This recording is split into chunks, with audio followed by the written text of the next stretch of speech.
I don't think people in this country like to talk or think about it.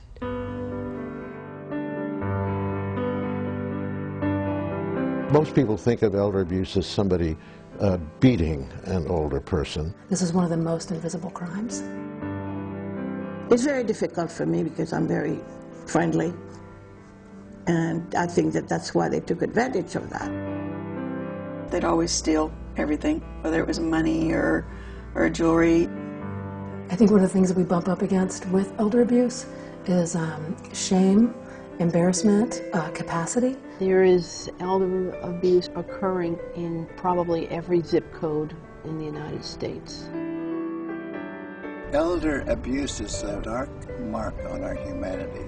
We're all going to get old, and we're all going to be potential victims. We're so conscious of all kinds of human rights, and this is an extremely basic human right.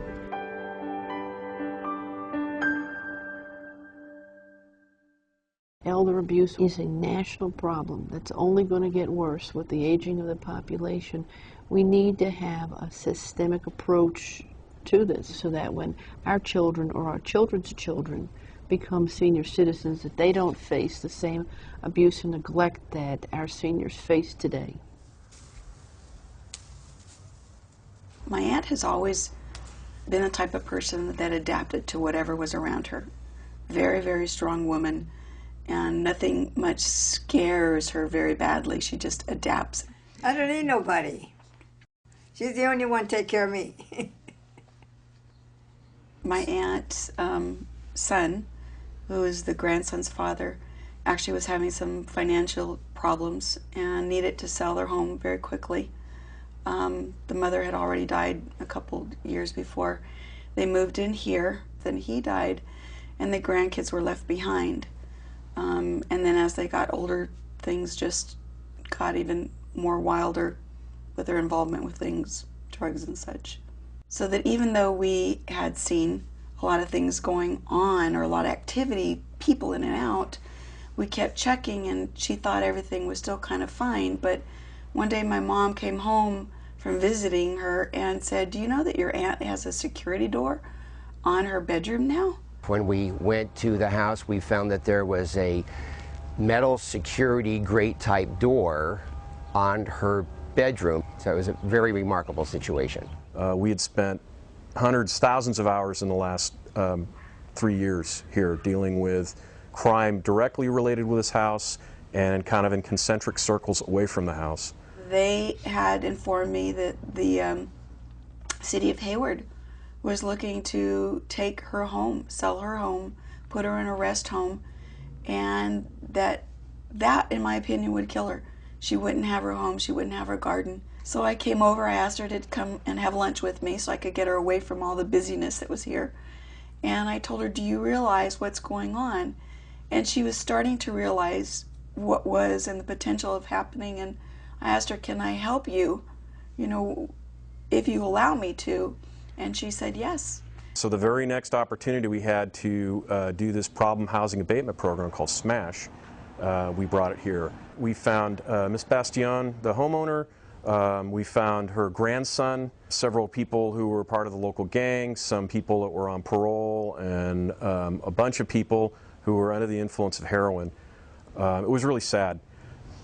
We have so many cases where an elderly person is living in their own home, they own the home outright, and their children or their grandchildren or a caregiver slowly takes over.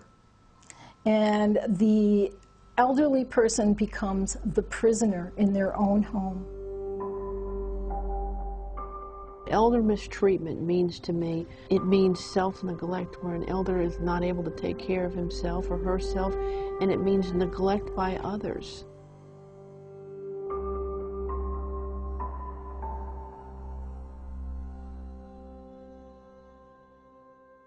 A lot of times caregivers can speed up the process or even facilitate the process where an elder dies earlier than they would. When I look back on my dad's life, how interesting it was, the time I really treasure his stories. He's a Pearl Harbor survivor. He told me what Pearl Harbor was like being in the Navy. That Sunday morning when they're at church and they see these planes flying over, and they just thought it was a practice. And then he says to me, why were they practicing on Sunday? And of course then everything just broke loose on Hawaii. And then later in life, after the war, he got a job with the Yellow Pages and ended up in sales, which he was very good at. And he was with the Yellow Pages for, gosh, 35 years. I don't think he ever missed a day. And this can happen to anybody, and I never thought it would certainly happen to me or my dad. Everything was going smooth.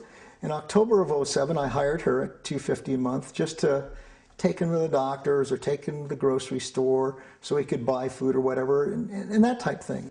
November comes. Now I'm getting all his financials. I get a credit card statement. A trip to Chicago for $485 on my dad's credit card. $1,350 for 10% down payment on a timeshare in Las Vegas. A ladies' President Rolex watch. A diamond ring for $7,400. So now I'm going, wait a minute. So I go to my dad and I said, did you give her permission to use your credit card to book all these things? He was shocked and he said, no, I'd never do that. We went through a number of conversations and meetings regarding the case, and eventually we then filed charges against the caregiver. He loses his own self-esteem. He's losing weight. He's upset and crying all the time. His comment to me, because I'm old, she thinks I'm stupid.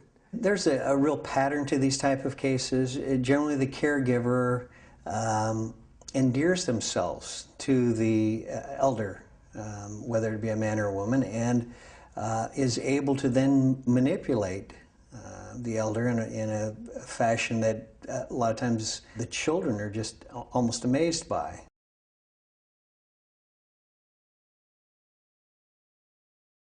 Your actions betrayed someone who genuinely loved and cared about you. You not only broke his spirit, you broke his heart. And she was a direct contribution to his death. I've seen cases of elder mistreatment where elders simply have died as a result of that.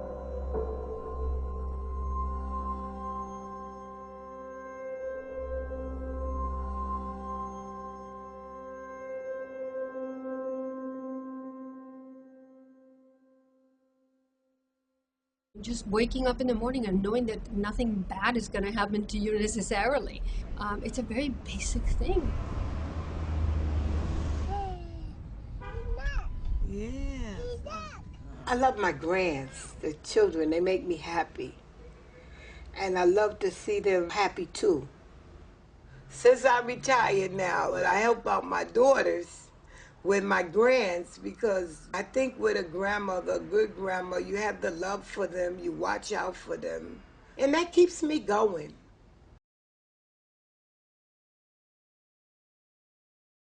The abuse started when they took the children from my daughter and put them in foster care.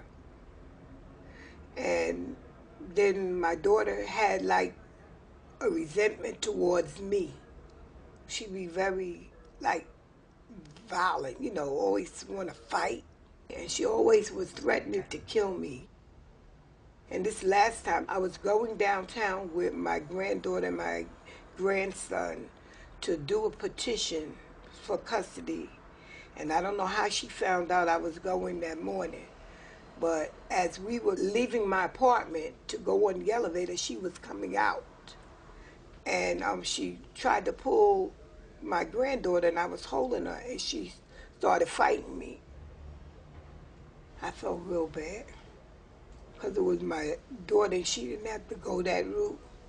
You don't expect that from your family members. I would never in 100 years, if somebody would have told me in this lifetime that I would be facing this, I would say no. I cried at night, and sometimes I wish I could just go away. Elder mistreatment means to me elder abuse or physical abuse and complete loss of dignity for an older person.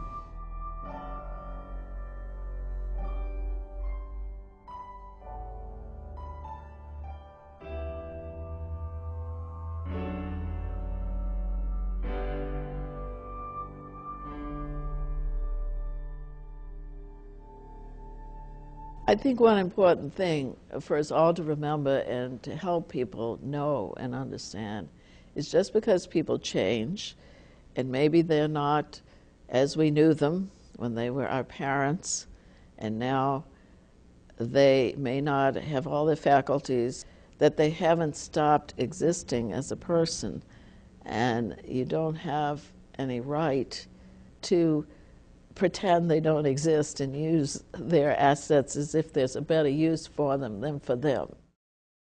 He was a loan officer at the Bank of America. He had gone to a reunion in Lebanon, Tennessee, and had left, I would say, 4 or 5 days early. And he stopped at Las Vegas. And I think it was there that he met a woman in one of the casinos. And when he did come home, I realized that things had changed.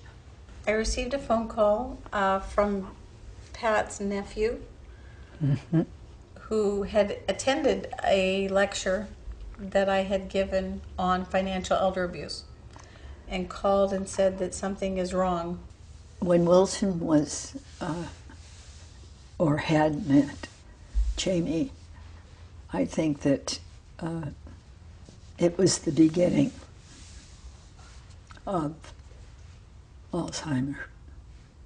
I feel that she did take an advantage of his mental condition. In the course of the investigation, there surfaced 28 credit cards, 15 cell phones. There were 20 stamps.com accounts that had been set up.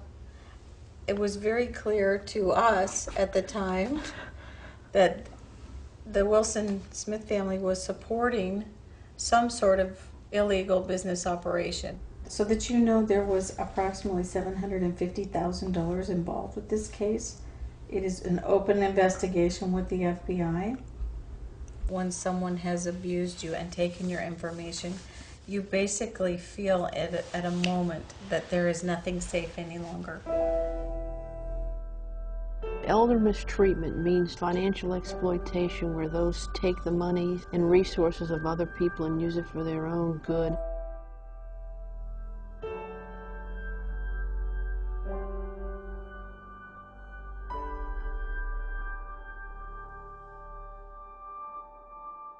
The seniors in our community are the people who have lived and seen this world before us. And they contributed to great things that we've all benefited from. They have stories to tell, and they have wisdom to share. And they should be highlighted as one of the achievements of a community, instead of kind of deposited as though they're residue.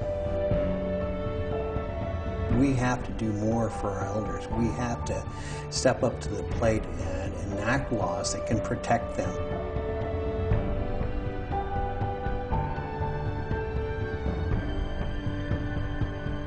I don't think that anybody could walk into the homes of some of these abused and neglected elders and not take up this charge. Imagine if someone you knew was a victim of elder abuse, and you were in a position to support something that could stop it.